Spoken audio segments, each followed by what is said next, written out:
The upper range is the toughest, not only physically, but mainly psychologically. We get worried when we get to that high note, and that can make us nervous. When we're nervous, we close up, and the note just can't come out. Here is the most important advice when working with the upper voice. If you're having trouble with a high note, the problem is almost always the note before. Let me say that again. The issue to your high note is always the note before.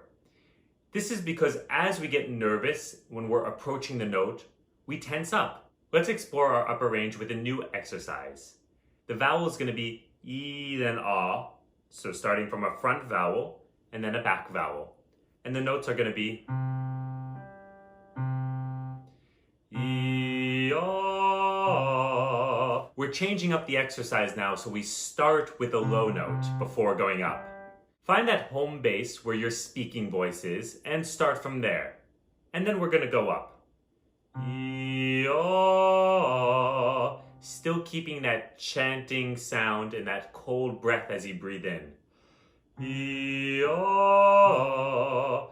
E-ah. And then you're going to keep going up note and note like this, taking it nice and slow.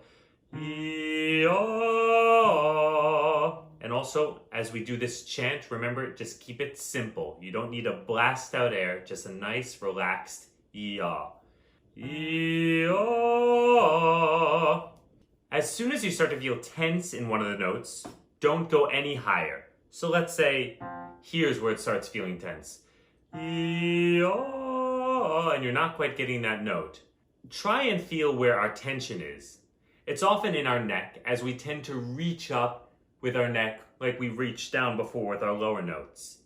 Start to think contrarily like we did before in the low voice. The higher up you go, the more you need to ground yourself low.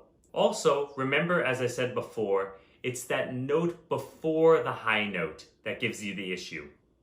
Ask yourself if you're feeling relaxed and open here rather than here.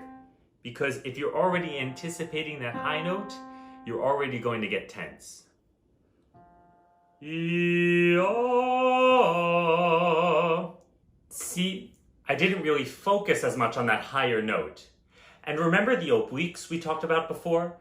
I really leaned into them to take off of some of that emphasis on the higher note. E-ah. So use that lower note to ground yourself and don't think much about that high one.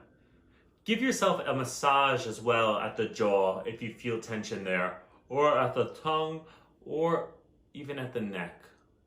Once you feel better about that note and more grounded, go one higher. E-ah. If you feel a little tense there, do that same checklist we did before.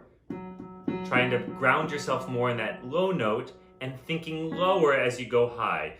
E-ah. If it starts to feel like too much, that's just fine. Just stop there and notice what note you got to.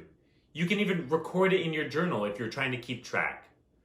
Working your voice like this, taking it slow, will help you extend your range over time to help you reach the best high notes you can.